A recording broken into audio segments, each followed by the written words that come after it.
Que Dieu vous bénisse. Nous allons continuer notre culte sur notre thème, notre nouveau thème, qui est tout simplement l'accès auprès du Père. Donc on va continuer aujourd'hui.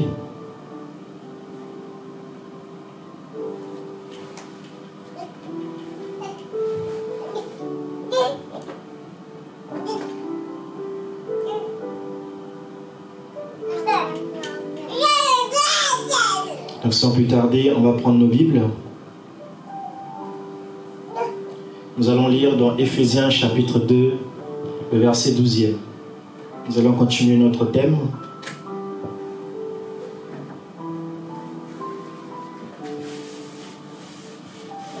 Éphésiens chapitre 2, le verset 12, lisons la parole. Souvenez-vous que vous étiez en ce temps-là sans Christ, privés du droit de cité en Israël, étrangers aux alliances de la promesse, sans espérance et sans Dieu dans le monde. Mais maintenant, en Jésus-Christ, vous qui étiez jadis éloignés, vous avez été rapprochés par le sang de Christ, car il est notre paix. Lui qui des deux n'en a fait qu'un, et qui a renversé le mur de séparation. L'iniquité ayant anéanti par sa chair la loi des ordonnances dans ses prescriptions, afin de créer en lui-même avec les deux un seul homme nouveau, en établissant la paix et de les réconcilier, l'un et l'autre en un seul corps, avec Dieu par la croix, en détruisant par elle l'inimitié. Il est venu annoncer la paix et vous étiez éloignés, et la paix à ceux qui étaient près, car par lui nous avons les uns et les autres accès auprès du Père, dans un même esprit. Ainsi donc, vous n'êtes plus des étrangers, ni des gens du dehors, mais vous êtes co-citoyens des saints, gens de la maison de Dieu. Et prenons Matthieu 6, le verset 33, il est dit, « Cherchez premièrement le royaume et la justice de Dieu, et toutes ces choses vous seront données par-dessus toute autre chose. » Que Dieu ajoute la bénédiction à sa parole. Vous pouvez vous asseoir. Alors, nous allons encore poursuivre sur notre thème. Alors, on a parlé sur la partie 1 de notre thème, l'accès auprès du Père. On a parlé premièrement de la rétrogradation. Et aujourd'hui, on sait maintenant ce que c'est que la rétrogradation. Et Frère Branham nous avait donné la définition de ce que qu'était la rétrogradation. Donc aujourd'hui, sans plus tarder, je vais prendre la deuxième partie qui est tout simplement... aujourd'hui, je vais parler plus ou moins un tout petit peu de la rétrogradation. Et ensuite, on va continuer notre deuxième partie qui est sur l'effigie qui nous donne accès auprès du Père. Donc quand on a parlé de la rétrogradation, on a pris l'épisode de Genèse chapitre 3 où on a montré tout simplement que Adam et Ève, en mangeant de l'arbre de la connaissance du bien et du mal, ils étaient privés de la présence de Dieu. Ils étaient privés à l'accès auprès du Père. Et tout ça, je ne peux malheureusement revenir. Et aujourd'hui, on a pris l'écriture de Éphésiens 2, le verset 12, où la Bible dit, « Souvenez-vous, vous étiez en ce temps-là sans Christ, privés du droit de cité en Israël, étrangers aux alliances de la promesse, sans espérance et sans Dieu dans le monde. » Donc lorsque Adam et Ève ont mangé de l'arbre de la connaissance du bien et du mal, tout homme avait été privé de l'accès auprès du Père. Et la Bible dit, en ce temps-là, nous étions tous privés de la présence de Dieu. Nous étions tous privés d'accès à la gloire. Nous étions tous privés d'accès aux bénédictions. Mais la Bible dit, il dit encore, mais maintenant en Jésus-Christ, vous étiez jadis éloignés. Vous avez été rapprochés par le sang de Christ. Donc en cet après-midi, la dernière fois j'ai parlé de la rétrogradation qui montrait qu'on était éloigné de la présence de Dieu. On était déchus de la grâce. On était privé à l'accès aux bénédictions. On était privé à l'accès à tout ce que Dieu nous avait dit dans ses promesses. Mais aujourd'hui, par Jésus-Christ, nous nous sommes rapprochés de la présence de Dieu. La mort de Christ, l'œuvre de la rédemption nous a donné accès à la présence de Dieu.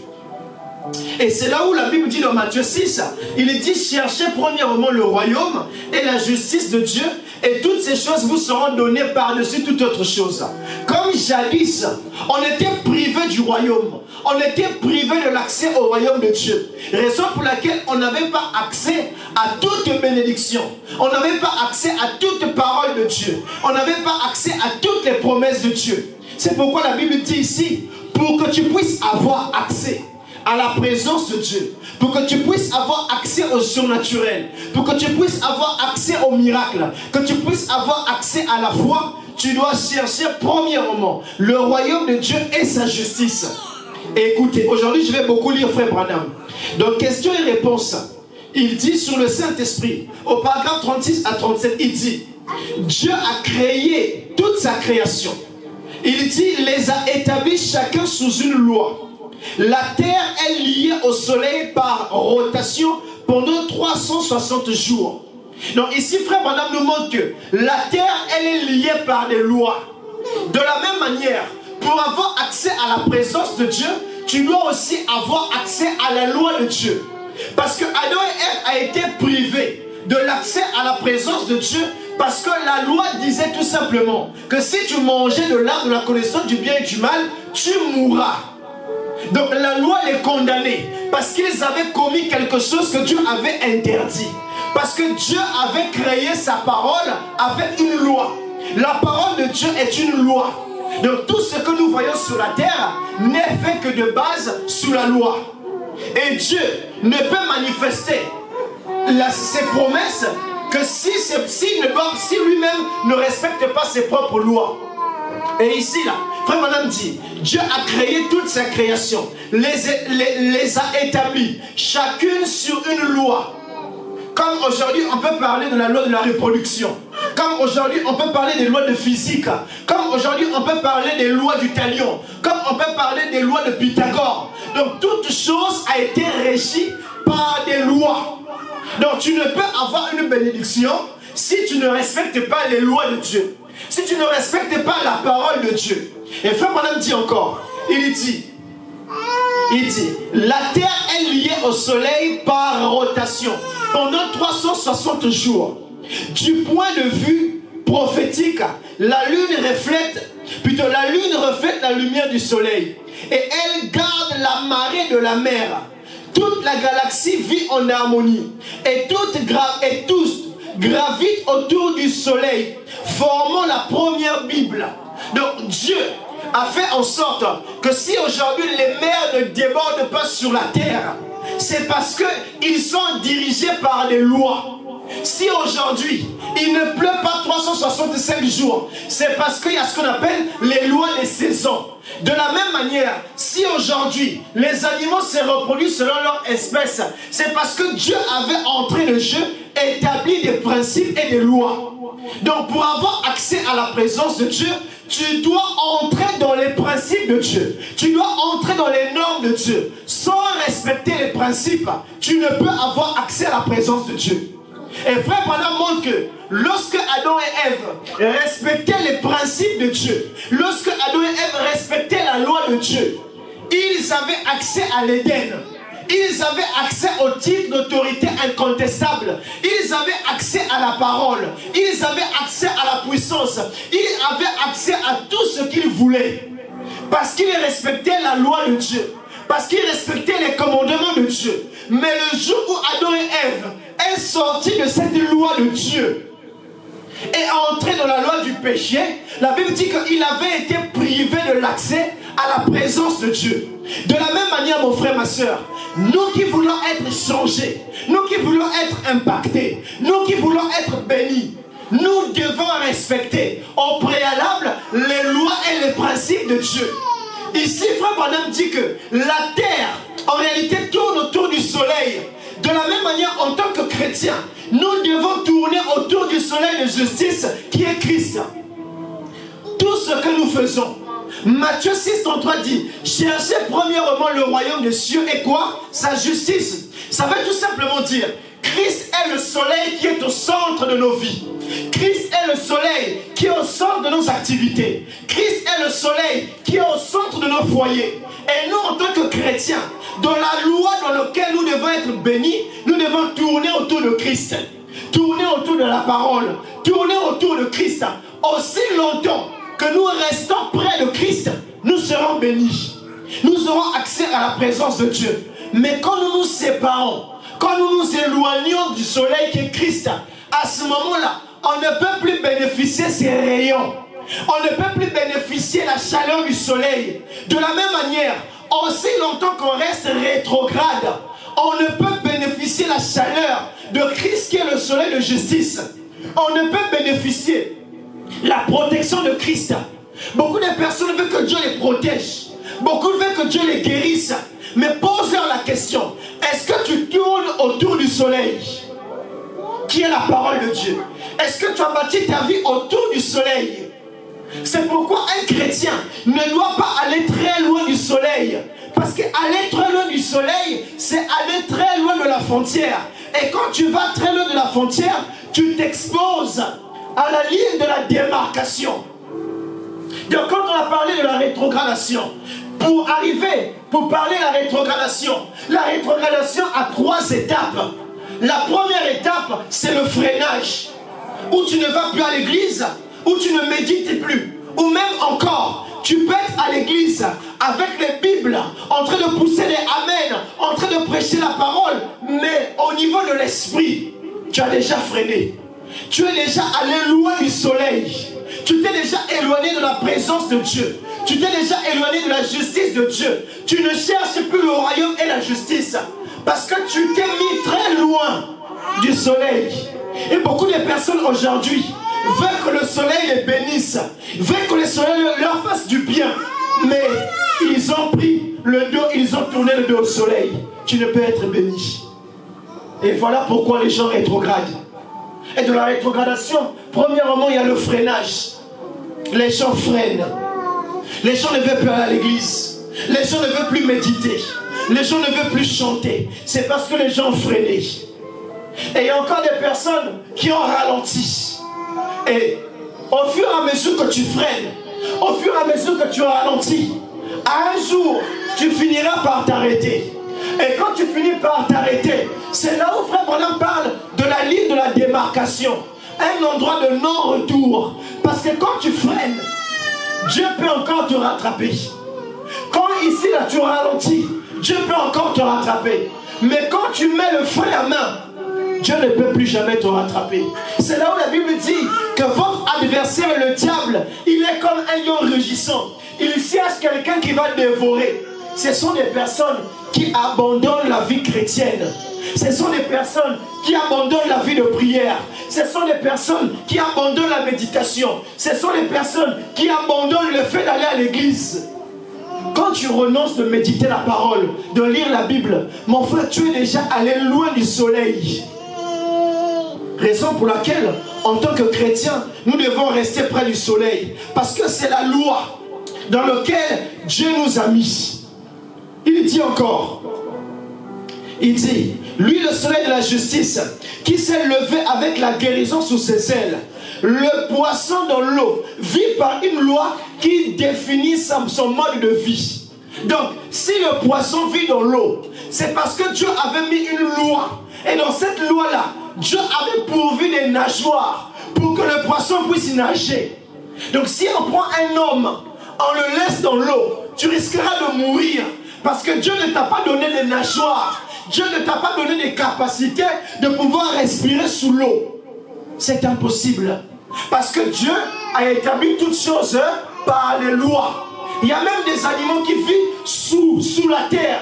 Parce que c'est la loi dans laquelle Dieu les a placés. Et nous, en tant que chrétiens, nous devons vivre selon les promesses. Nous devons vivre selon la parole. Nous devons vivre selon ce que nous dit le message. Si nous vivons au-delà du message, nous brisons la loi. Si nous vivons en dessous du message, nous brisons les lois. Mais nous devons vivre selon ce que Dieu nous a donné à travers le message de l'heure. C'est la loi. Il dit encore, il dit, le poisson dans l'eau vit par une loi qui définit son mode de vie. Il dit, les oiseaux volent dans les airs par rapport aux lois établies par rapport aux lois établies qui les lient à l'espace. Chaque chose est établie par une loi. Si vous retirez le poisson dans l'eau, en dehors de sa loi, il meurt. Donc ce jour-là, Dieu avait créé Adam et Ève et il les a établis dans la loi qui était de vivre au moyen de la parole, vivre en dépendant de la foi. Mais comme ce jour-là, ils sont sortis de la foi. Ils sont sortis de la parole. À ce moment-là, la Bible dit, tu fais sortir le poisson dans l'eau. Il fera quoi? Il mourra. Et ici, là, la Bible dit que tout homme en péché et sont privés de grâce. Et une écriture dit, le salaire du péché, c'est quoi? C'est la mort. Parce que lorsque un homme pêche, il sort de la loi de Dieu.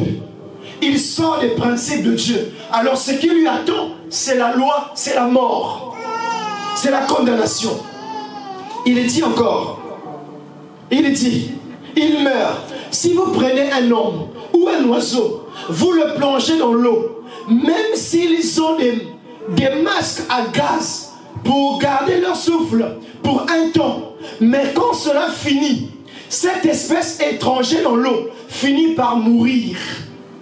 Donc peu importe combien vous lui mettez des masques à gaz, mais comme la loi régit que l'homme doit vivre dans l'espace terrestre, il ne vit pas dans l'eau, il finira par mourir. De la même manière, lorsque un chrétien s'éloigne de la parole, lorsque un chrétien s'éloigne des principes, lorsque un chrétien s'éloigne de la vie de prière, de la méditation, de la consécration, ici il montre qu'il finira par mourir. Il ne finira pas par rétrograder. Quand on parle de mourir, ça veut dire qu'il va pécher. Et le péché, c'est la mort. Donc il finira par abandonner la vie chrétienne. Il finira par avoir des maquillages. Il finira par blasphémer. Il finira alcoolique. Il finira dans la drogue. Parce que lorsque un homme sort des principes de Dieu, cet homme-là ne peut plus avoir accès à la présence. Cet homme ne peut plus avoir accès aux bénédictions. Cet homme ne peut plus avoir accès aux faveurs de Dieu. Premièrement, il perd la protection. Deuxièmement, il perd la grâce. Écoutez, Frère Branham dit encore, il dit, parce qu'il est hors la loi établie. Ainsi, dans la parole de Dieu, la Bible, l'homme aussi comme espèce a sa loi. La loi établie pour tout chrétien, c'est la loi de la foi dans la parole d'Élohim Dieu. Il dit que chaque espèce se reproduit selon son espèce. Frère Branham montre ici que chaque chrétien doit vivre selon la loi qui est la foi. Donc pour avoir accès à la présence de Dieu, tu dois avoir accès d'abord à la foi. Parce que la Bible dit, sans la foi, aucun homme ne peut être agréable aux yeux de Dieu. Sans la foi, aucun homme ne peut recevoir même une miette de Dieu. C'est la loi. C'est comme ça que Dieu a établi sa parole. C'est comme ça que Dieu a établi toutes choses sur la terre. Elles ne sont régies que par les lois. Donc pour obtenir quelque chose de Dieu, regarde si tu respectes les lois de Dieu. Et il dit ici, la loi de Dieu, c'est la loi de la foi. La foi à quoi? À la parole de Dieu. Donc quand un homme baisse les bras, n'a plus foi, à ce moment-là, cet homme perd accès à la présence de Dieu. Cet homme perd accès à tout privilège de Dieu. Même les promesses de Dieu ne peuvent plus être manifestes dans sa vie parce qu'il a perdu accès à la présence de Dieu. Et écoutez encore, Frère Branham parle encore dans la foi, prêché le 13 août en 1961 à Jeffersonville, au paragraphe 26, il dit, eh bien, c'est pareil pour la loi de Dieu. La loi de Dieu, c'est la foi. Donc ici, là, pour que nous puissions vivre en tant qu'un chrétien, en tant qu'un disciple de Dieu, nous avons besoin de la foi. Pour que nous puissions avoir accès au surnaturel, nous avons besoin de la foi. Pour que nous puissions être guéris, pour que nous puissions être délivrés, pour que nous puissions être bénis, on doit avoir la foi. Parce que c'est la foi qui nous donne accès à la présence. Il dit, et nous avons la foi ici ce matin pour guérir toute maladie. Il dit, pour tout faire, mais c'est contrôlé par une loi. Et cette loi-là, c'est la foi. La loi de Dieu, c'est la foi. Jésus a dit, tout ce que vous demandez en priant, si vous pouvez croire, vous l'avez reçu, cela vous sera accordé par la foi. Jésus pouvait dire que si quelqu'un vient en priant, s'il croit dans sa prière, il verra sa prière être exaucée par la foi. Sans la foi, il n'y a pas accès à la présence de Dieu. Beaucoup de personnes aujourd'hui ont prié pour avoir un enfant. Mais qu'est-ce qui a manqué dans ta prière? C'est bien de prier, mais une prière sans la foi est une prière non exaucée. Une vie chrétienne sans la foi est une vie non exaucée. Et aujourd'hui là, beaucoup de personnes établissent leur vie et ils oublient la foi. C'est par la foi que Abraham avait quitté la maison de son père. C'est par la foi que Abel offrit un sacrifice plus excellent que celui de son frère Caïn. C'est par la foi que Noé avait construit l'arche. C'est par la foi. Et vous allez remarquer tout au long de la Bible, on va parler que c'est par la foi. Parce que la première accès à la présence de Dieu, c'est la foi. Sans la foi, aucun homme ne peut avoir accès à la présence. Parce que c'est la loi que Dieu a établie. Donc ce jour-là dans le jardin d'Éden, lorsque Adam et Ève sont sortis de cette loi-là, Dieu avait bloqué accès. Dieu ne pouvait plus communier avec l'homme. Aujourd'hui, s'il n'y a plus de communion parmi nous, c'est parce que nous ne manifestons plus la foi. S'il n'y a plus le surnaturel parmi nous, c'est parce que la foi nous a quittés. Parce que la foi a quitté nos maisons. Et il dit encore, il dit, si vous pouvez croire que vous l'avez reçu, cela vous sera accordé. Voilà alors, c'est la foi qui contrôle ça. Et la foi nous est donnée selon le besoin que nous avons. Frère, tu as besoin de quoi? Non, moi je veux me marier. Frère, aie accès à la foi. Non, moi je veux une maison. Aie accès à la foi. Oh non, moi je veux une grande église. Aie accès à la foi. Aussi longtemps que tu manifesteras la foi, ta foi te sera honorée. La Bible dit, il te sera fait selon ta foi. Donc Dieu ne peut te donner accès selon le moyen de ta foi. Parce que Dieu ne peut bénir selon sa loi. Et sa loi, c'est la foi. La foi exige que tu puisses persévérer dans ses promesses. La foi exige que tu puisses être fidèle dans ses promesses. La foi exige que tu puisses être patient dans ses promesses. Sans la foi, il n'y a pas de bénédiction. Et il dit, et la foi nous est donnée selon le besoin que nous avons. Tu as le besoin des enfants et la foi. Tu as le besoin d'un travail et la foi. Tu as le besoin d'être guéri. Tu dois avoir la foi. Pour ta délivrance, tu dois avoir la foi. Aucun pasteur, aucun homme ne pourra venir t'imposer les mains. Même s'il t'impose les mains, tout dépend. La détermination du résultat est basée sur la loi de Dieu. La loi de Dieu, c'est la foi. On a beau bien prier pour toi, on a beau bien t'imposer les mains, tu as beau bien postuler au travail, si tu n'as pas la foi, si tu ne respectes pas les principes de Dieu, si tu ne respectes pas la parole de Dieu, la Bible dit, il ne te sera pas donné. Parce que tu n'as pas manifesté la foi. Alors tu comprends pourquoi tu n'es pas guéri. Tu comprends pourquoi tu n'es pas exaucé. Tu comprends pourquoi il n'y a pas de transformation. Tu comprends pourquoi la parole ne t'a toujours pas changé. C'est parce que tu n'as pas encore manifesté la foi. Or, une église qui est sans foi est une église morte. Une Bible qui n'a pas la foi, un homme qui n'a pas foi dans la Bible est un homme mort. Une prière qui n'a pas la foi est une prière qui est morte. Et aujourd'hui, dans nos églises, beaucoup de personnes sont malades. Beaucoup de personnes ont besoin d'une délivrance. Beaucoup de personnes veulent l'élévation. Beaucoup de personnes veulent avoir accès à la présence de Dieu. J'aimerais vous dire, mon frère, ma soeur, il n'y a pas accès à la présence de Dieu si tu ne manifestes pas la foi. Et cette foi-là, elle n'est pas pour les uns, elle n'est pas pour les autres. Donc si ton frère a réussi à se marier, ça veut dire qu'il a trouvé la possibilité de convictions. Il a respecté les conditions. Il a respecté la loi que Dieu avait établie.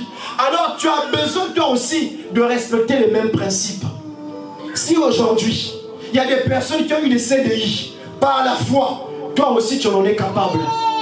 S'il y a des personnes dans le temps qui ont vaincu le Goliath, toi aussi, tu peux vaincre le Goliath de ta vie. Le Goliath de ta famille, tu peux le vaincre à condition que tu respectes la loi de Dieu. Un homme qui respecte la loi de Dieu ne sera pas un homme qu'on va emmener en prison. Et aujourd'hui, beaucoup de personnes sont déjà liées, sont déjà esclaves. Et aujourd'hui, je pourrais dire la prison, elle est devenue une prison spirituelle. Raison pour laquelle tu n'évolues pas. Raison pour laquelle tu es stérile. Raison pour laquelle il y a des maladies incurables. C'est parce que tu ne respectes pas la loi de Dieu.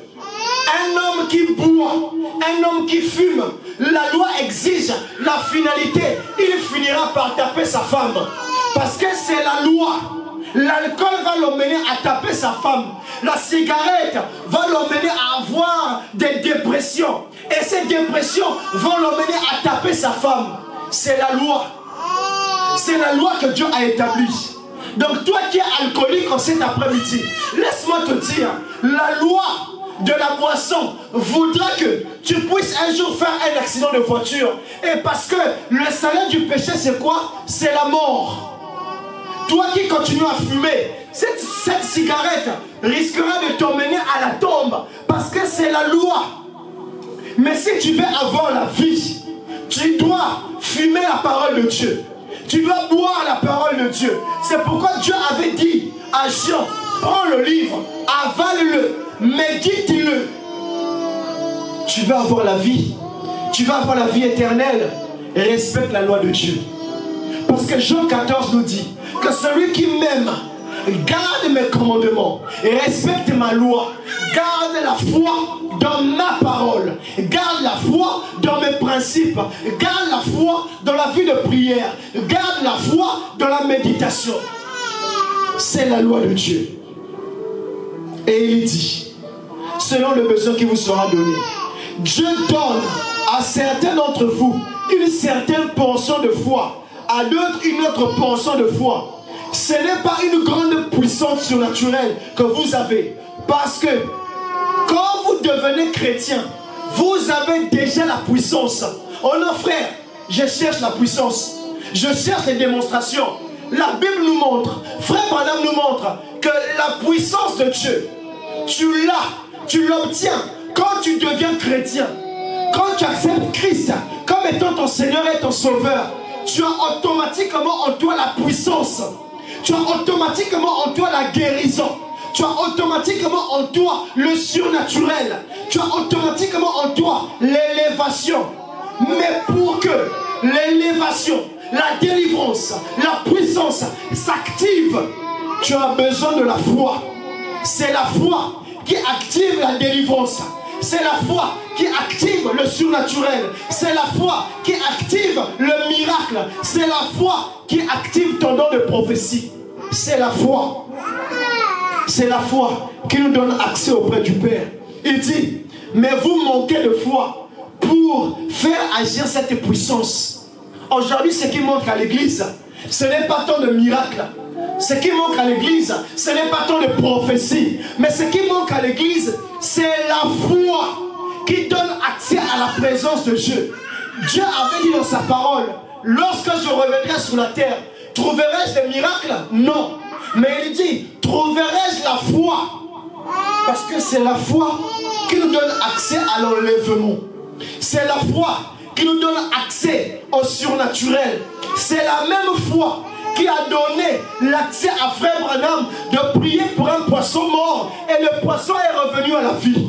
C'est la même foi qui a donné accès à Branham qui a prié pour l'enfant dont les organes étaient dispersés et les organes sont revenus, se sont reconstitués. C'est la même foi qui a donné accès à frère Branham pour prier pour la fille qui était aveugle et ses yeux se sont mis à être créés. C'est la foi. Sans la foi, aucun homme ne peut avoir accès à la présence de Dieu. Mon frère, toi qui veux te marier, laisse-moi te dire, mets la foi, active la foi que tu vas activer. C'est elle qui va aller combattre les liens de famille. C'est la foi qui active le surnaturel. C'est la foi qui emmène le surnaturel. Tu vas avoir accès à la présence de Dieu. Et foi. Il dit encore, dans le paragraphe 20, il dit, vous avez une seule chose à faire pour être juste. C'est d'avoir la foi en Dieu. Frère, c'est aussi simple aujourd'hui d'avoir le baptême du Saint-Esprit. C'est aussi simple aujourd'hui d'avoir la guérison divine. C'est aussi simple aujourd'hui d'avoir une délivrance totale. Mais c'est parce que, mon frère, tu n'avais pas accès à la délivrance. Parce que tu ne mettais pas tes yeux sur la foi. Tes yeux n'étaient pas arrivés sur la foi. Cherchez premièrement le royaume de Dieu et sa justice. Et tout le reste, guérison divine, reste. Bénédiction spirituelle, reste. Élévation au travail, reste. Les enfants restent, le mariage reste, les maisons restent, la bonne santé, le reste. Mais pour que tu puisses avoir accès au reste, frère, et la foi. Et la foi. Il dit, c'est d'avoir la foi en Dieu. Car c'est par la foi que vous êtes sauvés. Ce n'est pas par tes œuvres. Ce n'est pas par les miracles. Ce n'est pas par les prophéties. Ou encore en prêchant la parole que nous sommes sauvés. Non, nous sommes sauvés par la foi. Frère, toi qui voulais avoir la vie éternelle, toi qui voulais avoir le Saint-Esprit, en cet après-midi, je suis venu te donner le mot de passe pour que tu puisses avoir accès au baptême du Saint-Esprit. Et la foi, là où la parole dit, la promesse, elle est pour vous. Et en aussi grand nombre de ce que le Seigneur en a appelé. Quelle promesse? Le baptême du Saint-Esprit. Dieu veut que tu puisses recevoir le baptême du Saint-Esprit. Dieu veut te voir naître de nouveau. Dieu veut te guérir. Dieu veut te délivrer. Dieu veut faire du bien dans ta vie. Mais ce qui te manque, c'est la foi. Parce que c'est la foi qui nous donne accès à la présence de Dieu. Il dit, vous avez une seule chose à faire pour être juste. C'est d'avoir la foi en Dieu. Car c'est par la foi que vous êtes sauvés. C'est par la foi que vous êtes guéris. Par quoi? Par quoi nous sommes guéris? A-t-il dit par les prophéties? A-t-il dit par l'imposition des mains? A-t-il dit par un rocoto-choroto? Non, frère. Ce n'est pas par le parler en langue que tu es guéri. Mais il est dit, c'est par la foi que vous êtes guéris. Toi qui es malade, laisse-moi t'annoncer une bonne nouvelle. Tu seras guéri à condition que tu aies la foi. Donc ta guérison est conditionnée par la loi de la foi. Ton élévation est conditionnée par la loi de la foi. Ton église sera bénie par la loi de la foi. Donc aucun homme ne peut monter de gloire en gloire s'il ne passe par la foi. Jésus lui-même était soumis par sa propre parole. Il devait avoir la foi en sa propre parole. Lorsque la Bible dit dans Genèse, il dit que la lumière soit, Dieu devait avoir foi dans sa propre loi. Pour emmener chaque chose à l'existence, Dieu a manifesté la foi. Oh, c'est merveilleux. Il dit, c'est par la foi que vous êtes sauvés. C'est par la foi que vous êtes guéris. C'est par la foi que vous recevez tout ce que vous avez. Frère, tu as besoin de quoi? Oh non, moi ça fait longtemps. Je ne suis pas né de nouveau. J'aimerais être baptisé du Saint-Esprit. Frère, reçois-le par la foi. C'est par la foi. Frère, qu'est-ce que tu veux? Oh non, moi je veux un travail. Reçois le travail par la foi. Frère, c'est la foi qui donne accès à toutes choses. Laissez-moi vraiment insister sur ça. Parce qu'aujourd'hui, on est en train de nous montrer à quel point le diable est puissant. À quel point le diable nous empêche d'avoir accès à la présence. Mais en cet après-midi, laissez-moi tourner un peu la casquette. Je vais vous montrer à quel point Dieu nous a déjà donné cette puissance. Mais comment nous n'arrivons pas à la manifester? C'est la foi qui fera que ta stérilité tombe. C'est la foi qui fera que les kystes et les myomes disparaissent. C'est la foi qui fera que les maladies que tu as incurables disparaissent. C'est par la foi que tu vas emmener quelqu'un qui était en Ouganda, qui va venir ici en France et il sera ton mari. C'est par la foi que tu vas voyager sans avoir un accident. C'est la foi. C'est par la foi que tu iras dans un nouveau pays. Bien que tu n'as pas les papiers. Mais Dieu pourvoira pour toi à condition que tu respectes les lois de Dieu. Parce qu'un chrétien garde toujours son identité. Peu importe l'endroit là où il se trouve, que tu sois en Afrique, la même loi de la foi demande à ce que tu honores sa parole. Il dit honore ton père et ta mère et tu seras béni. Pour nous, Jésus est notre mère. C'est lui qui nous a portés par son sein. C'est lui qui nous a donné sa parole comme étant lait maternel. C'est lui qui nous a donné des vitamines.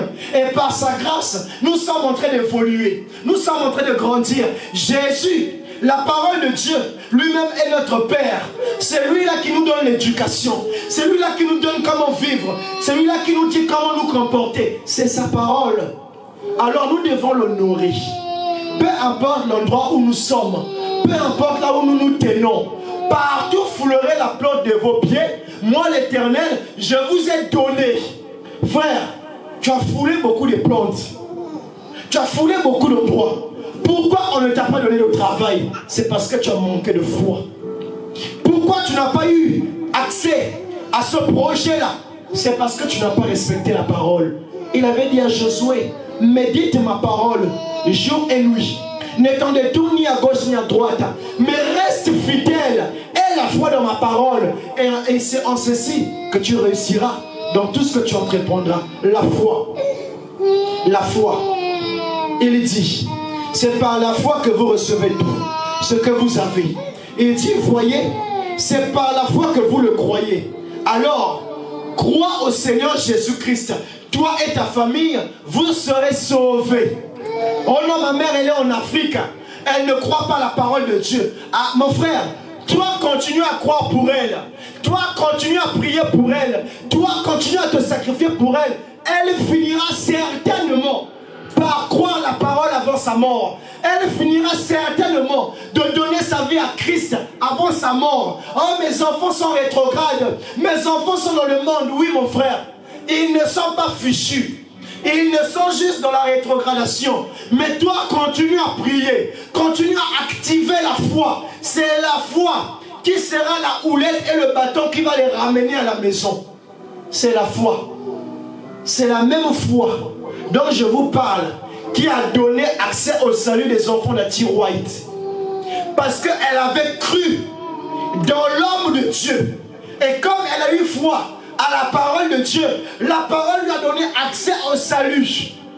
La loi de Dieu exigeait, pour avoir le salut, il fallait passer par les 3 étapes de la grâce. La justification, la sanctification et le baptême du Saint-Esprit. Mais comme elle a eu foi dans la parole de Dieu, ses enfants ne sont pas passés par la justification, ni la sanctification, mais ils ont automatiquement reçu le baptême du Saint-Esprit. Vous voyez ce que la foi est capable de faire. La foi, elle est capable de pouvoir agir à distance. On peut prier pour un malade ici, en France, et quelqu'un qui est en Afrique, quelqu'un qui est en Asie, par la foi, la guérison va la trouver. C'est la foi. Frère, ayez foi en Dieu. La foi, c'est une grande puissance que Dieu nous a donnée. Elle nous donne accès à tout. La foi est un billet, un ticket, passe partout. Et ce qui est bien dans la foi est comme une carte bancaire dans laquelle on a mis de l'argent avec autant de chiffres. Ça veut dire qu'on peut l'utiliser n'importe comment. Comment? Elle ne sera jamais épuisée. Frère, tu peux prophétiser, prophétiser, prophétiser. C'est-à-dire, un jour, tu finiras par être épuisé. Tu peux parler en langue. Un jour, tu finiras à être épuisé. Tu peux imposer les mains. Un jour, tu finiras épuisé. Mais la foi, elle ne s'épuise pas. Parce que la foi est connectée à la source directe de Dieu. La foi donne accès à la source directe de Dieu. Alors frère, tu as juste besoin d'avoir la foi. Pour ton problème, aie juste accès à la foi.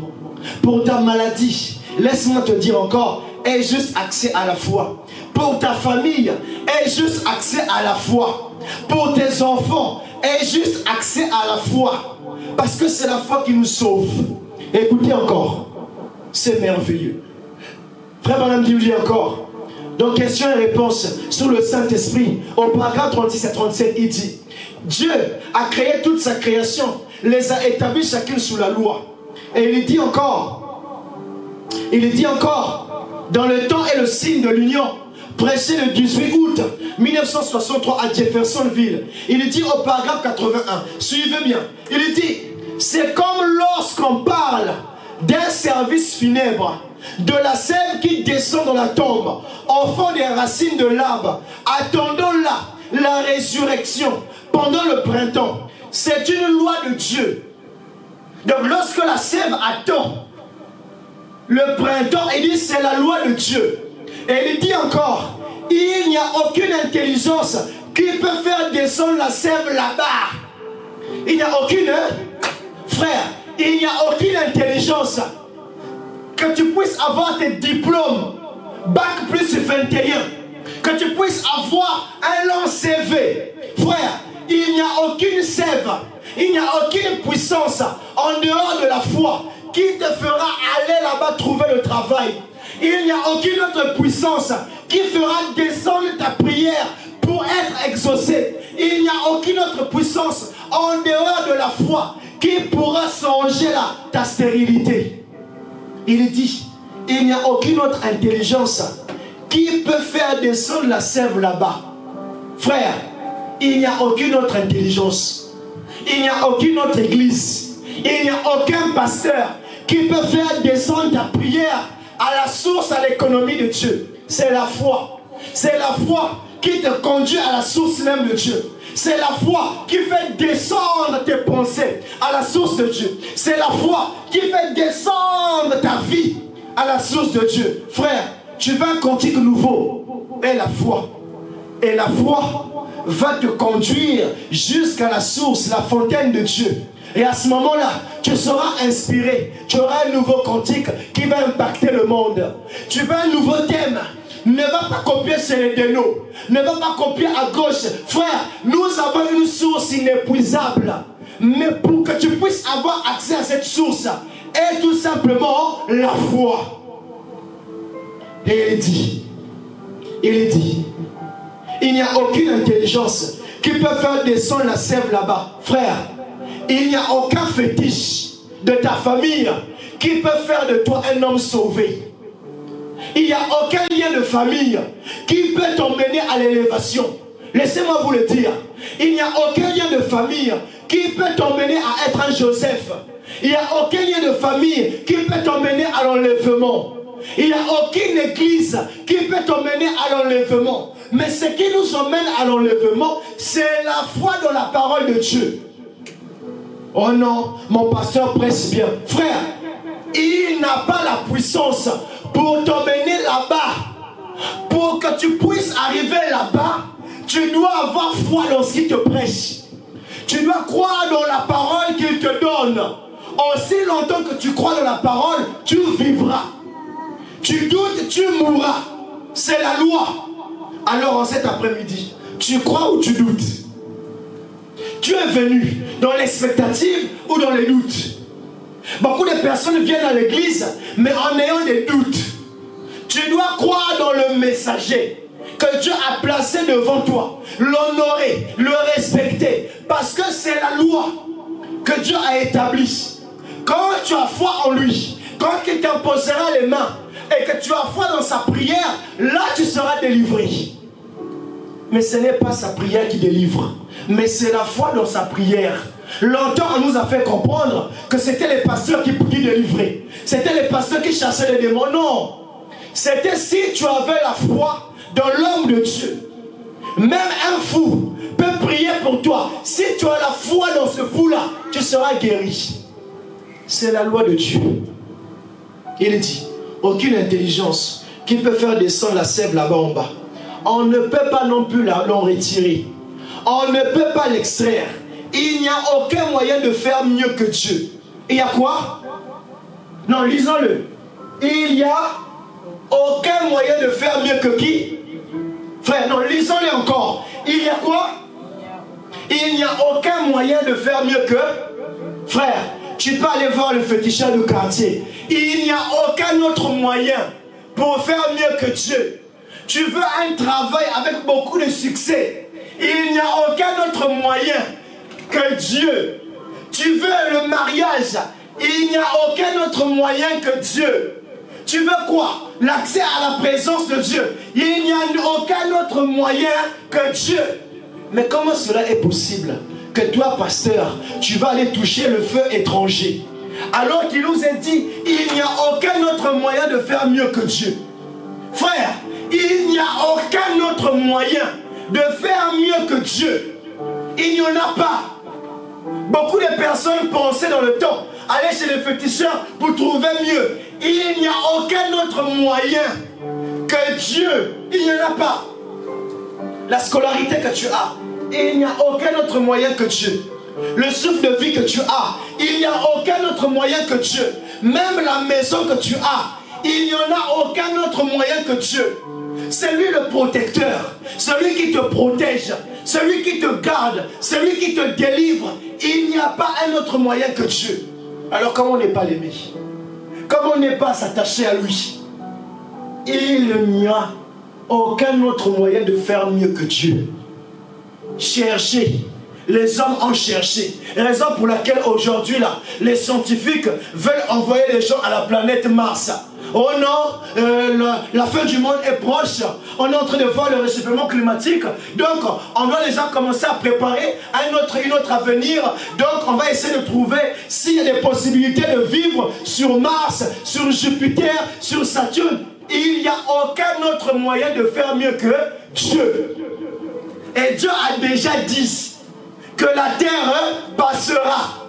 Les prophéties passeront. Les parler en langue passeront. Mais la foi, elle ne peut pas passer. Parce que la foi, elle a toujours été. La foi, elle sera toujours. Et elle continuera à être toujours. Il n'y a aucun autre moyen de faire mieux que Dieu. C'est comme aujourd'hui aux enchères.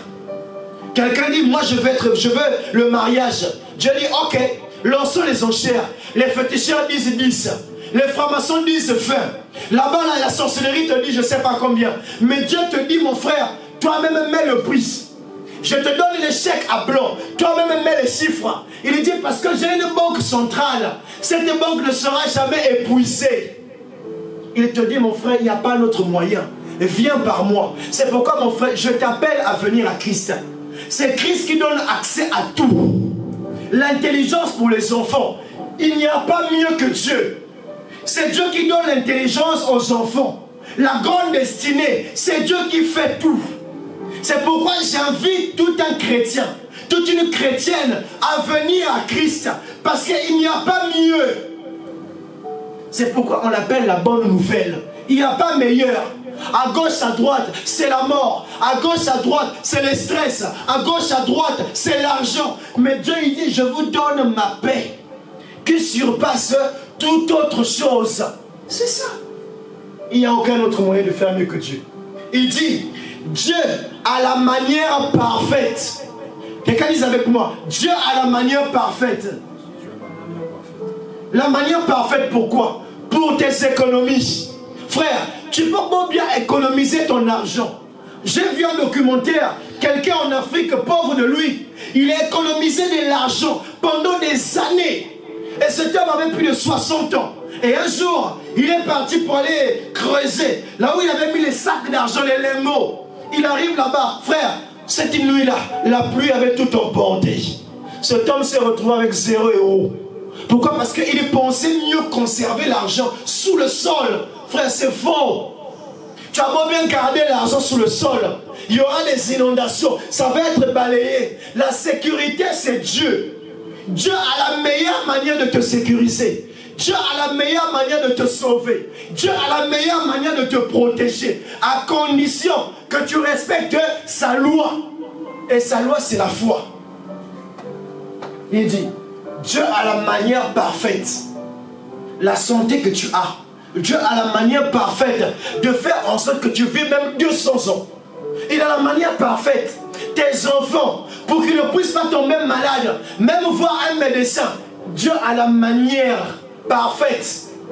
Pour ton élévation, Dieu a la manière parfaite. Et pour cette église, Dieu a la manière parfaite. Pour chaque membre de cette église, Dieu a la manière parfaite de vous faire concourir au bien de ceux qui aiment Dieu.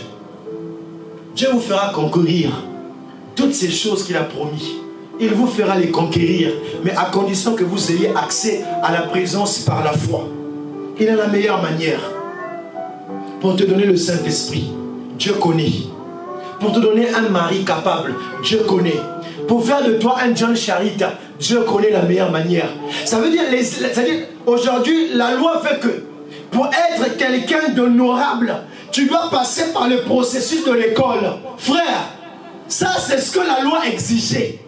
Tu dois aller à l'école maternelle, CP, CP1, CP2, CE machin, ainsi de suite, jusqu'à arriver à quoi? Allez, bac machin, jusqu'à arriver à quoi? Avoir bac plus 5, bac plus 15, bac plus 60. Mais Dieu a la meilleure manière pour te faire contourner le processus. Ça veut dire que tu n'as même pas parfois besoin d'avoir des diplômes, mais Dieu peut faire que tu deviens cadre, à condition que tu aies la foi. Dieu peut faire en sorte que tu puisses avoir une grande maison, à condition que tu aies foi.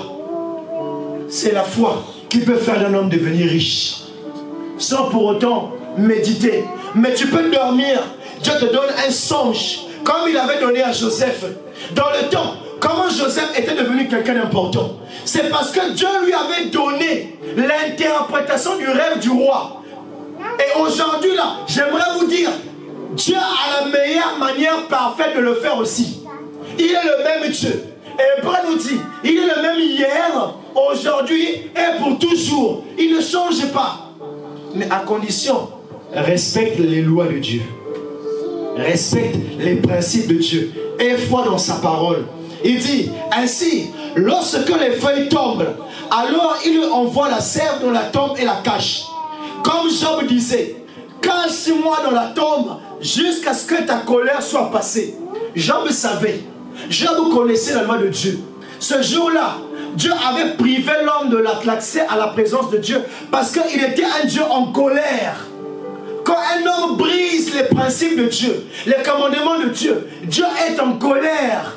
C'est pourquoi Job dit, il dit, comme je sais que Dieu est en colère, alors pour éviter qu'il me frappe, je dois, Seigneur, cache-moi loin de ta face. Raison pour laquelle, pendant des années, la Bible disait, tout homme avait été privé à l'accès à la grâce, à l'accès à la présence de Dieu. Et Moïse disait même, dans Nombre et dans Exode, Seigneur, fais-moi voir ta grâce. Dieu lui dit, Moïse, aucun homme ne peut me voir face à face. Il risquera de mourir. Pourquoi? Parce que j'ai caché ma gloire à tout homme, de peur qu'il ne puisse mourir. C'est pourquoi Job dit, il dit, cache-moi dans ta tombe jusqu'à ce que ta colère soit passée. Et laissez-moi vous dire, mon frère, cette écriture, elle est valable pour toi. Cette écriture, elle est valable pour moi. Lorsque tu pêches, lorsque tu rétrogrades, Dieu emploie cette écriture de Job. Il te cache dans une tombe. Il te met là-bas. Il te laisse à l'écart. Dans quelle tombe? La tombe de Jésus-Christ. Parce que c'est lui, c'est en lui qu'on a la rédemption. C'est dans le sang de Jésus-Christ que nous avons accès en permanence à la présence de Dieu. Là où, dans le temps passé, il fallait les sacrifices de boucs et de taureaux. Mais aujourd'hui, là, nous avons plus que les taureaux. Nous avons un sang compatible. Le taureau ne pouvait pas être compatible à toi. Mais pour être compatible, tu avais besoin d'être reproduit à ton espèce. Alors Dieu a trouvé un moyen pour que tu gardes la permanence. H24, l'accès à la présence. Et cette ressemblance était Jésus le Naziréen. Et il a pris cet homme, il a pris son sang et il t'a caché de peur que sa colère te frappe. Alors quand tu vas prier, Dieu devait te frapper. Mais quand il voit que tu es cassé en Jésus-Christ, il dit non, donnez accès, parce que c'est la loi. C'est la loi. Il dit, cache-moi dans la tombe jusqu'à ce que ta colère soit passée. Voyez-vous, elle descend là, avant le gel, parce que c'est une loi de la nature. Observez les feuilles qui commencent à tomber maintenant. Pourquoi? C'est une loi de la nature. N'importe quel arbre dans le monde, à un certain moment donné, quand il commence à avoir des feuilles, les feuilles doivent tomber. N'importe quel arbre, à un certain moment donné, quand les fruits parfois sont devenus tellement mûrs, finissent parfois d'elles-mêmes par tomber. Pourquoi? C'est la loi. Et ici, Frère Branham nous montre que toute chose a été créée par la loi. Toute chose a été créée par la loi. Et cette loi-là, c'est la foi. Ça veut dire, en tant que chrétien, si nous voulons avoir accès à tout, restons dans cette loi-là. Restons dans la foi. Et nous aurons accès à tout. Écoutez encore. Frère Branham dit encore. Donc, question et réponse. Prêché le 3 janvier 54. Il dit, je ne sais pas si quelqu'un en a une sur le fait de rétrograder. Je ne sais pas. J'aimerais bien que quelqu'un me pose la question. Il dit, mais rétrograder, souvenez-vous, vous rétrogradez chaque jour. Il n'y a pas moyen d'éviter ça. Quelqu'un va me dire, mais comment ça c'est possible? On rétrograde chaque jour. Frère, c'est la loi que Dieu a établie. Jeûne comme tu veux. Prie comme tu veux. Médite comme tu veux. C'est la loi. Tu finiras par rétrograder. Et comme je vous ai dit, la rétrogradation n'est pas le péché. Nous ne péchons pas chaque jour. En réalité, laissez-moi vous dire, si tu pêches qu'une seule fois. Parce que le salaire du péché, c'est quoi? C'est la mort. Donc quand un homme pêche, le mot péché veut tout simplement dire manquer la cible, manquer le but. Mais nous, en tant que chrétiens, nous ne manquons jamais le but. Nous courons toujours vers le but. Parce que nous avons foi dans la parole de Dieu. Et nous allons atteindre le but. C'est pourquoi il dit nous rétrogradons chaque jour. C'est la loi. C'est la foi. Et c'est là où Frère Branham dit, non, le soleil est contrôlé par la rotation de la terre. Donc Frère Branham est en train de montrer les lois dans lesquelles la terre est régie. Et il dit, eh bien, c'est pareil pour la loi de Dieu. La loi de Dieu, c'est la foi. Donc si on veut avoir toutes sortes de bénédictions, frères, restons dans la loi de Dieu. La foi. La foi. Et il dit, dans la statue d'un homme parfait, prêché le 14 octobre 1962 à Jefferson, il dit, dimanche soir dernier, j'ai prêché sur la clé. Écoutez-moi attentivement. Il dit, dimanche dernier, j'ai prêché sur la clé. Et la clé, c'est la foi. N'est-ce pas merveilleux? La clé, c'est la foi. Notre sœur Tété Maccabi a chanté, Jésus est la clé pour ouvrir toute porte fermée. Mais frère Branham nous dit ici là, il dit la clé c'est la foi. Donc tu veux avoir la clé pour ouvrir toute porte de bénédiction, tu dois passer par la foi. Frère, la foi c'est la clé. Passe partout. Ça veut dire tout ce que tu as besoin. C'est-à-dire quand les gens viennent à l'église, les gens viennent pour avoir accès à la clé. Et quand tu as la clé, tu peux même ouvrir le ciel. La foi, elle nous donne accès à toutes les portes fermées. Et il dit, la foi, c'est la clé. La foi tient la clé. Donc la foi, c'est comme une main qui tient la clé. Et c'est la main de Dieu qui tient la clé. Il dit, et la clé, c'est l'écriture. Et Christ est la parole. Tu veux avoir foi, tu veux avoir la clé à la guérison, tu vas avoir la clé à un changement, tu vas avoir la clé à un réveil. Et tout simplement l'écriture dans ta main. Tiens l'écriture, tiens la parole de Dieu, garde la parole, médite, jeûne avec, prie, garde cette parole. Et la Bible dit à ce moment-là, tu auras accès à tout. Il dit Christ est la porte. Donc la foi prend les petites charnières de l'écriture et révèle les splendeurs et les bontés de Dieu à son peuple. Voyez-vous donc, la foi tient la clé. qui ouvre Christ aux gens. Ah, j'ai compris. Ça veut dire, si aujourd'hui les gens n'ont pas la révélation de qui est Christ, c'est parce que les gens n'ont pas l'accès. Ils n'ont pas trouvé la clé. Aujourd'hui, si les gens ne voient pas l'ange du 7e ange, c'est parce qu'ils n'ont pas eu l'accès à la clé.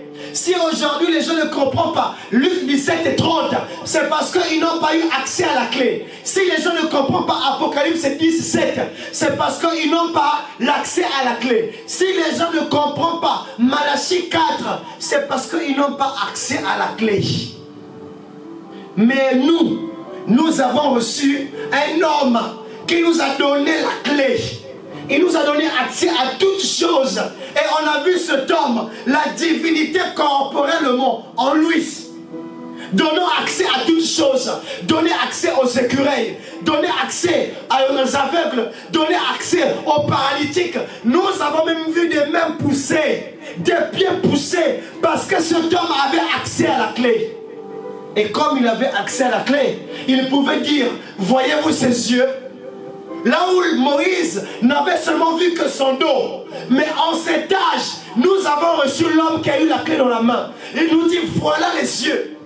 Les yeux que Moïse voulait contempler. Vous avez maintenant accès à ces yeux-là. Voyez-vous sa barbe, voyez-vous sa bouche. Il nous a donné accès à la divinité. Et aujourd'hui, l'Église sait qu'il l'adore. Parce que nous avons maintenant accès à la divinité. Et il dit, voyez-vous donc, la foi tient la clé qui ouvre Christ aux gens. Cela ouvre, cela est révèle cela. Frère, pourquoi tu n'es pas encore révélé? C'est parce que tu n'as pas la clé. Pasteur, pourquoi tu prêches des fausses doctrines? C'est parce que tu n'as pas la clé. Et comme c'est la loi de Dieu, ne peut prêcher la bonne parole qu'un homme qui a accès à la parole. Raison pour laquelle un aveugle ne peut conduire que les aveugles. C'est la loi. Reproduisez-vous selon votre espèce. Alors mon frère, ma soeur, ne peut donner le baptême du Saint-Esprit qu'un homme qui a la clé du Saint-Esprit. Ne peut donner la guérison divine qu'un homme qui a la clé de la guérison divine. Alors qu'est-ce que nous cherchons aujourd'hui? Ayez accès à la clé. Et il dit encore, donc aujourd'hui, nous allons essayer de prendre cette même clé. Il dit pour révéler le chemin qui permet de devenir un chrétien vertueux. Quelqu'un dit avec moi, un chrétien vertueux. Non, je ne vous entends pas. Un chrétien vertueux. Donc aujourd'hui, on va prendre cette même clé pour donner accès à un chrétien vertueux. Il dit à la stature de Dieu et être un tabernacle vivant pour que le Dieu vivant y habite. Si Dieu n'habite pas en toi, c'est parce que tu n'as jamais ouvert la porte. Tu n'avais jamais accès à la clé. Et la clé, c'est la foi. Il dit, rappelez-vous, Dieu se révèle de 3 manières. Pour commencer, il s'est révélé dans une colonne de feu. Au temps de Moïse, Dieu avait donné accès sous forme de la colonne de feu. Moïse a vu la colonne de feu. Nombre 14 nous dit que la colonne de feu était continuellement présente. Il y avait la colonne de feu et la nuée de gloire qui manifestait la gloire de Dieu. Il dit encore, cela fut appelé la paternité. Puis ce même Dieu s'est manifesté en Jésus-Christ. Il a formé un corps. Il a fait ce corps. Troisièmement, à travers la mort de ce corps, il a sanctifié une église dans laquelle il peut habiter. Donc en cet après-midi, Dieu peut maintenant habiter en toi. Et quand Dieu habite en toi, tu n'as plus besoin de chercher le royaume et la justice. Parce que c'est toi la justice. Le royaume maintenant est en toi. À ce moment-là, tu as accès à toute bénédiction. Parce que l'écriture, la loi voulait que cherche premièrement le royaume et sa justice. Et tout le reste vous sera donné. Et comme tu as maintenant le royaume, tu as maintenant accès à tout. Voilà pourquoi la Bible dit, ce que tu demanderas en mon nom, il dit, il vous sera accordé. Parce qu'il est déjà en toi.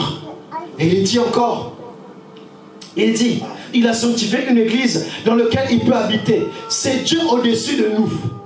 Dieu avec nous, Dieu en nous, le même Dieu. Là, on est dans Jean 1:1. Il dit qu'au commencement était la parole s'est fait chair et elle habitait en nous. Ça veut dire aujourd'hui les hommes cherchent Dieu. Laissez-moi vous dire, Dieu est en toi. Dieu est dans mon frère, Dieu est dans ma soeur, Dieu ici, et il est ici en cet après-midi. Nul besoin de le chercher, mais on a seulement besoin de prendre la clé et d'ouvrir chaque porte de bénédiction. D'aller dire, Seigneur, je veux ci, donne-le-moi. Seigneur, je veux ça, ça m'appartient. Seigneur, c'est à moi, parce que c'est ma promesse. Et il dit encore, pour avoir accès auprès du Père, il nous faut une clé, capable de nous donner accès à tout. La puissance de Dieu, l'autorité, la première résurrection en Christ, la rédemption dans sa plénitude, la guérison divine, le succès dans la nouvelle naissance, la victoire sur le péché, toute bénédiction rédemptrice, toute puissance de Dieu et l'enlèvement. Tu as besoin d'avoir accès à cette clé. Toi qui veux être enlevé, tu dois avoir accès à la clé de l'enlèvement. Toi qui veux avoir la délivrance, tu dois avoir accès à la délivrance. Tu dois avoir accès à Dieu. Et c'est au moyen de la foi. Et ici, là, j'essaie de vous le montrer. Donc, dans une banque, en naturel, quand vous allez dans une banque, pour retirer de l'argent, il te faut un code, n'est-ce pas? Nous avons tous une carte bancaire, non? Si quelqu'un a une carte bancaire, lève la main. Nous avons tous une carte bancaire. Mais quand tu mets ta carte bancaire, est-ce que tu as automatiquement l'argent? Est-ce que tu as automatiquement l'argent quand tu mets ta carte bancaire? Non. Mais pour que tu puisses retirer l'argent qui t'appartient dans le compte bancaire, ils vont te demander quand même un mot de passe. De la même manière, frère, la Bible dit, nous qui sommes en Christ, nous sommes les enfants de Dieu. Notre économie, c'est l'économie de notre Père. Mais pour que nous puissions avoir accès à cette économie-là, Dieu exige, pour éviter les fraudeurs, pour éviter les imposteurs, il veut que les véritables enfants, à qui il a communiqué le nom nouveau, à qui il a communiqué le code, fassent entrer la carte et tapent le code. Et on verra si véritablement tu es enfant de Dieu. Aujourd'hui là, les gens disent, moi j'ai Christ, moi dans mon église il y a Christ, tape-nous le code. Et on va voir si véritablement tu as Dieu en toi. Chaque banque, chaque carte bancaire, pour retirer l'argent, a besoin d'un code. Et encore, vos cartes d'identité possèdent un code. C'est-à-dire que si aujourd'hui là, on veut d'ailleurs te chercher dans le gouvernement, on a besoin d'inscrire le numéro du code qui est affiché sur la carte d'identité. Et vos ordinateurs ont des mots de passe pour avoir accès. Votre téléphone a des mots de passe ou des schémas pour avoir accès. Tout ce que nous pouvons ajouter n'est que le type de la véritable foi qui donne accès à toute la parole de Christ et qui révèle qui est Christ. Ça veut dire, quand vous voyez, la carte bancaire a besoin, pour retirer l'argent, elle a quand même besoin d'un code.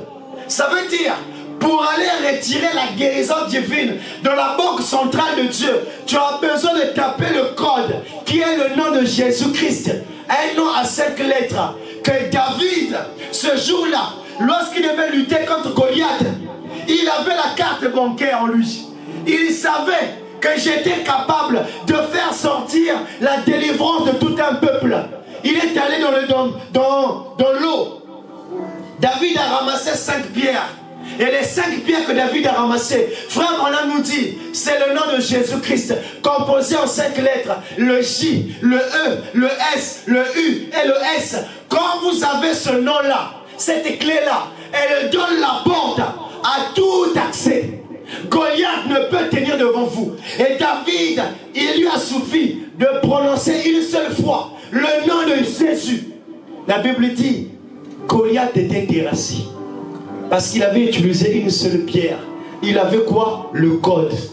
Et aujourd'hui, frère, ma soeur, toi derrière qui as des problèmes, tu veux que Dieu puisse résoudre les problèmes et accès à la clé qui est la foi. Garde tes yeux rivés sur la parole. Et la parole te donnera accès à la foi. La guérison divine, pour avoir accès à la guérison de l'âme, tu dois avoir accès à la clé. N'a pas de clé, n'a pas de guérison. Oh non, ça fait des années qu'on a prié pour moi. Je suis toujours à l'hôpital. On m'a imposé les mains. C'est parce que tu n'avais pas accès à la clé, mon frère. C'est parce que tu n'avais pas accès à la clé, ma soeur. Tu n'avais pas accès au royaume. Raison pour laquelle tu es toujours malade, toujours maudit. Tu veux la délivrance et accès à la clé. Tu veux derrière la guérison et accès à la clé. Tu veux derrière le baptême du Saint-Esprit et accès à la clé. Tu veux derrière la clé de la prospérité et accès à la clé. Et cette clé-là, elle est passe-partout. Quand un homme a la clé de la délivrance, le même homme a la clé de la guérison. Le même homme a la clé du baptême du Saint-Esprit. Laissez-moi vous raconter une histoire que la Bible nous dit. Un jour, alors que Jésus était encore sur la terre, il était la clé. Il dit aux disciples, ne faites rien. Quand vous me verrez aller dans la gloire et que cette clé-là, le Saint-Esprit, vous sera de nouveau donné. Il dit à ce moment-là, allez-y. Allez publier la bonne nouvelle. Allez ouvrir chaque porte. Et Jésus est allé dans la gloire. Quelque temps a commencé à passer. Les disciples commençaient à murmurer. Mais il n'y a plus de manifestation. Il n'y a plus de guérison divine. C'est comme si toutes les portes nous sont fermées. Et à ce moment-là, ils sont allés devant la porte appelée la Belle. Ils sont arrivés là-bas. Il y avait un homme qui était paralytique. Il vient, il dit, mon frère, donne-moi une pièce. Pierre, devant la porte de la Belle, il avait prié pour cet homme. Il n'avait rien donné. Cet homme était toujours resté paralytique. Parce qu'il n'avait pas encore reçu la clé. Mais la Bible dit, lorsqu'ils sont allés à la chambre haute, ils étaient d'un commun accord. Et que le Saint-Esprit, la clé, leur a été donnée sous forme de langue de feu qui est descendue sur eux. Ça les a donné accès à toute bénédiction. Le même Pierre est revenu à la porte appelée la Belle, devant le même paralytique. Et l'homme lui dit encore, donne-moi une pièce. Écoutez cette fois-ci la musique. La symphonie va changer. Il lui dit, je n'ai rien à moi. Mais ce que j'ai, je te le donne. Lève-toi et marche. L'homme voulait une pièce de prospérité. Mais comme il avait l'accès à la prospérité, il avait l'accès à la guérison, il avait l'accès à la délivrance, il avait l'accès au baptême du Saint-Esprit, à toutes choses. Alors la clé là qu'il a dit, il dit, je n'ai rien à moi, mais j'ai reçu une clé passe-partout. On va tester la clé. Il dit, lève-toi, marche. Cet homme s'est levé. Il a commencé à marcher. Pourquoi? Parce qu'il avait rencontré un homme avec une clé. Frère, aujourd'hui là, nous avons rencontré un homme avec une clé.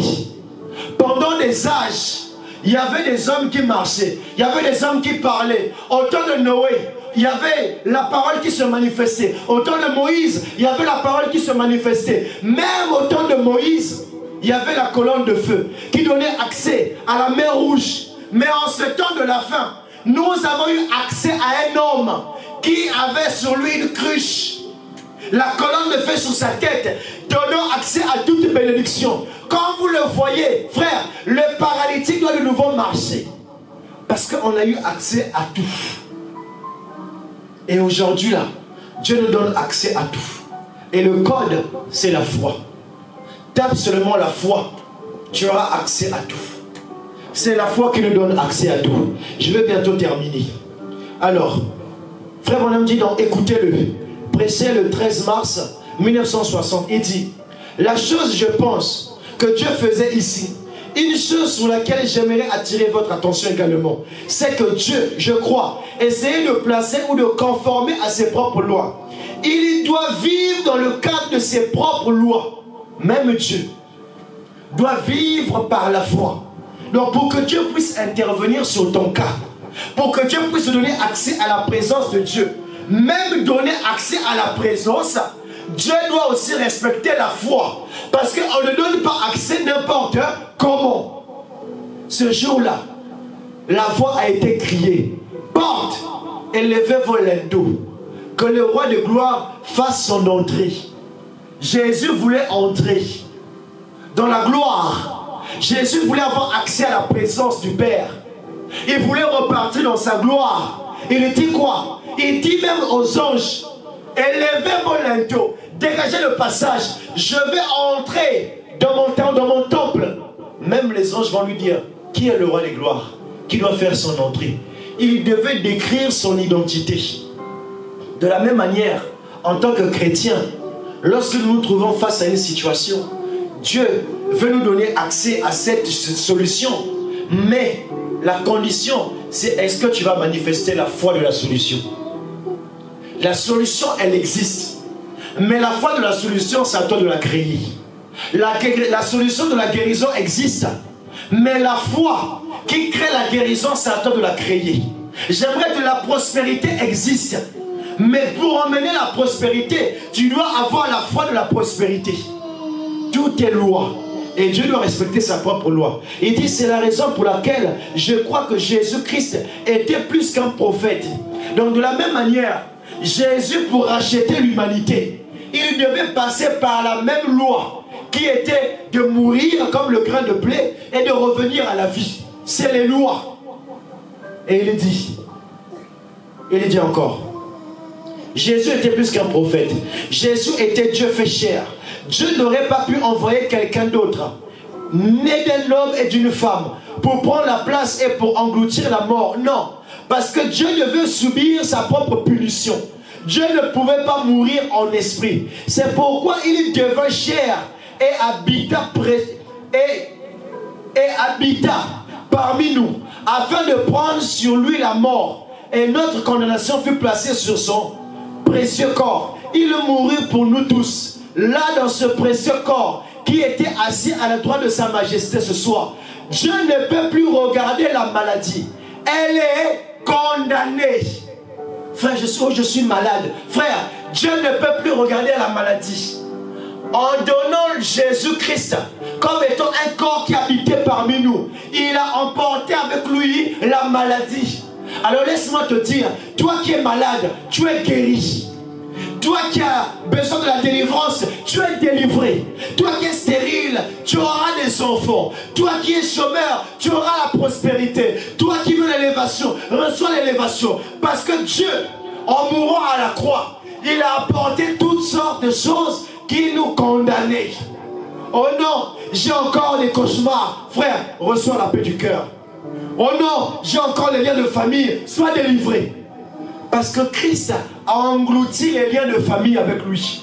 Christ a englouti les liens zodiacales. Christ a englouti les galères de famille. Christ a englouti même les choses qui nous condamnaient par prédestination.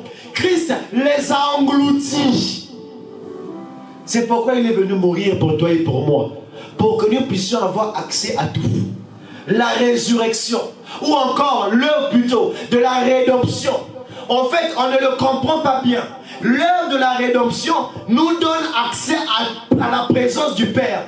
L'œuvre de la rédemption nous donne accès à la divinité. L'œuvre de la rédemption nous donne accès à l'image et à la ressemblance de Dieu. L'œuvre de la rédemption nous ramène à la position originelle.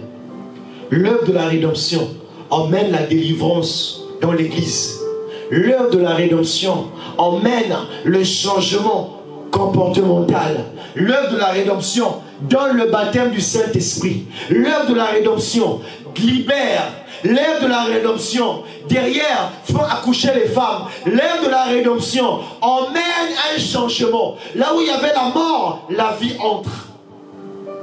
Parce que l'œuvre de la rédemption est là. Elle est dit, ce soir, Dieu ne peut plus regarder la maladie. Elle est condamnée.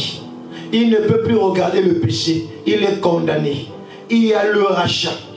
Le corps frappé et brisé du Seigneur. Jésus qui est assis à sa droite dans les cieux. C'est ce qui nous fait avoir foi. Frère, oh non, moi hier, j'étais une prostituée. Je menais une mauvaise vie. Je couchais avec des hommes. Frère, laisse-moi te dire, l'œuvre de la rédemption emmène une prostituée à accepter le message. Oh non, moi j'étais encore un brigand, un voleur, un bébé noir. L'œuvre de la rédemption t'emmène à changer. L'œuvre de la rédemption emmène tout incrédule à croire la parole. L'œuvre de la rédemption a été donnée pour ramener chaque fils de Dieu à sa position initiale. Tu étais en Christ et Dieu veut te voir en Christ. Mais pendant des années, tu étais en crise. Aujourd'hui, Dieu veut te ramener maintenant en Christ.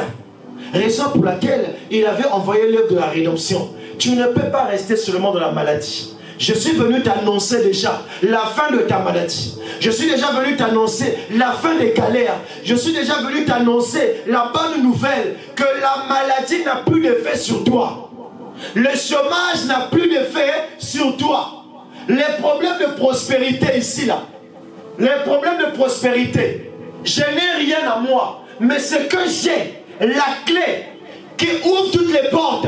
Laisse-moi te dire, lève-toi et marche. Parce que la prospérité va te localiser. Dans quelques années, dans quelques mois, la prospérité va te localiser. Ce n'est pas moi, mais ça faisait partie des œuvres rédemptrices de Christ. Donc Christ, en mourant à la croix, il y avait des œuvres, il y avait des fruits. Et dans ces fruits-là, il y avait la prospérité. Dans ces fruits-là, il y avait la délivrance. Alors, en tant qu'un homme de Dieu, en cet après-midi, je suis juste venu te dire ce que, en tant qu'un avocat, un ambassadeur, voilà tes droits. Tu as droit au baptême du Saint-Esprit. Tu as droit à une bonne vie. Tu as droit à avoir la maison. Tu as droit à avoir la délivrance. Tu as droit au voyage. Tu as droit au mariage. Parce que ça fait partie de l'œuvre de la rédemption. De quoi as-tu besoin? De quoi as-tu besoin? Attrape seulement la clé de Christ. Attrape seulement la clé. Et pour terminer, dans la statue d'un homme parfait, prêché le 14 octobre 1962 à Jefferson, au paragraphe 254, il dit: quand vous prenez, nous qui ne sommes que des gourdes, des andouilles, il n'y a rien de bon en nous, car nous sommes tous morts par notre péché et nos offenses. Nous sommes tous dans de telles conditions. Ça veut dire depuis le péché originel, on était déjà liés, privés. C'est pourquoi en venant au monde, la maladie nous localise. Les problèmes nous localisent. Les dépressions nous localisent. Les galères nous localisent. Les soucis nous localisent. Mais en cet après-midi, je suis venu vous dire, Christ n'est pas mort en vain. Christ n'a pas donné sa vie pour rien. Christ, en mourant à la croix, vous a donné accès à tout ce que vous voulez. Mais à condition que vous respectez la loi de Dieu. Parce que Dieu ne travaille que selon sa loi. Dieu ne travaille que selon ses principes. Dieu n'honore que sa loi. Dieu ne reconnaît que sa loi. Et sa loi exige que tu ailles dans la prière et demander. Voilà pourquoi il dit que celui qui vient en mon nom demande quelque chose en priant, il verra sa prière être exaucée. Parce que tu as respecté là la loi de Dieu. Et tu dois aussi avoir foi. Et la loi de Dieu, c'est la clé. Alors mon frère, ma soeur, je vous prie de vous lever. Qu'est-ce que, en cet après-midi, tu veux ouvrir comme porte? Oui, tu es venu ici avec des besoins. J'invite mon frère Ronan au piano. Tu es venu ici avec des besoins. Mais laisse-moi te dire, la solution, elle est près de toi. À condition que tu prennes la clé de la parole, la clé de la foi, et tu commences à ouvrir chaque porte. Ne confesse pas le négatif, mais confesse quelque chose. Ouvre quelque chose, parce que Jésus est la clé. Sœur, tu as juste besoin de la clé. C'est cette clé-là qui fera ouvrir toutes les portes. C'est cette clé-là qui fera ouvrir la porte de la stérilité. C'est cette clé-là qui fera ouvrir la porte à l'élévation. C'est cette clé-là qui fera ouvrir la porte au succès. Mais à condition que tu puisses confesser cela. Alors parle à ton Dieu. Dis: Seigneur, j'ai compris pourquoi pendant des années je n'ai pas eu accès à ta parole. J'ai compris pourquoi pendant des années je n'ai pas eu accès, rien même à entendre ta parole, à entendre ta voix. J'ai compris pourquoi c'était difficile. C'est parce que je ne mettais pas l'importance sur la foi. Mais aujourd'hui j'ai compris que je dois avoir accès à la présence de Dieu. Et c'est la foi qui me donne accès. Alors prie, parle à ton Dieu. Parle à ton Dieu. Assurément, il te donnera accès. Si tu as encore envie, c'est parce que Dieu sait qu'il y a encore espoir. Il y a encore espoir. Dieu veut encore te donner accès à sa présence. Dieu veut encore te donner accès à l'onction. Dieu veut encore te donner accès à beaucoup de choses. Alors parle à ton Dieu.